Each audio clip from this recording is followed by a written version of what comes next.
నిన్నే చూడాలని ఊసులన్నీ నీకే చెప్పాలని నిన్నే చేరాలని ఆశలన్నీ నీపై ఉన్నాయని మళ్ళీ చెప్పనా ఓసారి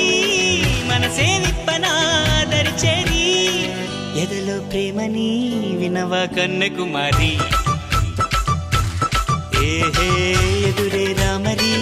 ఇదిగో పువ్వుల దారి